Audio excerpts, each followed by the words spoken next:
Hey real estate agents, your job is to negotiate the best possible deal for your clients, and I want to give you a few tips on how we do this at Jeff Cook Real Estate. Number one, do your research. Before you enter into negotiations, it's important to do your research. This includes understanding the current market conditions, the value of the property you're negotiating for, and the needs and wants of your client.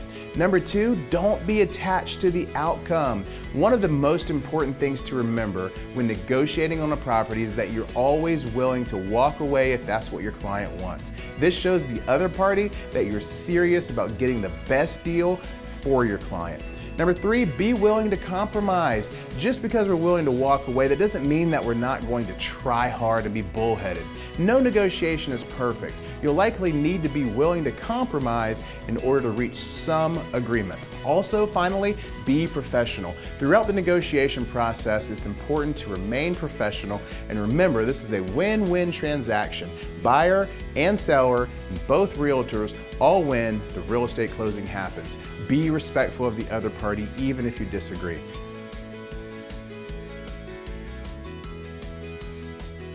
Let's talk about building an effective social media presence for your real estate business. This is important because it helps you generate leads and attracts new clients. I want to give you a few tips. Number one, choose the right platform. Not all social media platforms are created equal. You have to choose the platform that your target audience is most active on. Number two, create high quality content. Your content should be informative, engaging, and relevant to that target audience. Share a mix of content, real estate tips or market updates, behind the scene photos and videos of what's going on in the life of a real estate agent.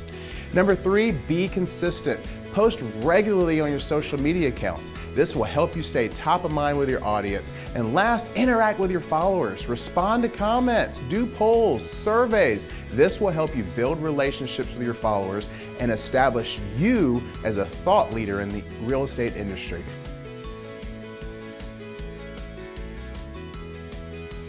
At Jeff Cook Real Estate, one of our core values is active listening. In client relations, it's crucial to seek to understand your client before you seek to be understood. This shows your client that you're interested in what they have to say and that you value their opinion. And second, it helps you better understand their needs and concerns. And it can help you to build rapport and trust with your client. I want to give you a few tips on how you utilize active listening. Number one, make eye contact and nod your head to show that you're listening. Ask clarifying questions to ensure that you understand what your client is saying and they feel like they're being heard. And then at the end, summarize what you've heard and make sure you're on the same page. And last, make sure you're empathetic and understanding to what they're describing. Try this out, real estate agents, and watch your leads turn into lifelong customers.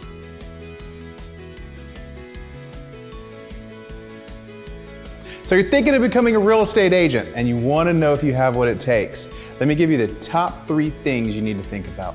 Number one is you need to have a problem-solving mindset. Not only do we have to go out and find a house for somebody, but we got to make sure a husband and wife and kids and the whole family unit's on board with the purchase, and then we got to get them through inspections and get them through financing and all of those things. The number 2 thing is, what about the amount of time it takes?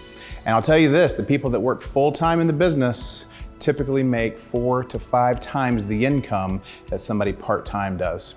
So I encourage you to make sure you have enough time dedicated to be able to make sure that you can serve the clients that you need.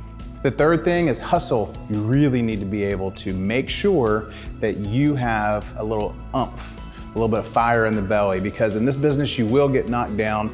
The transaction will fall apart. It might be in multiple offers and your client loses the deal and you have to explain that to that family. Emotionally, it can be draining. But just as high as the wins can be, sometimes the lows are lower.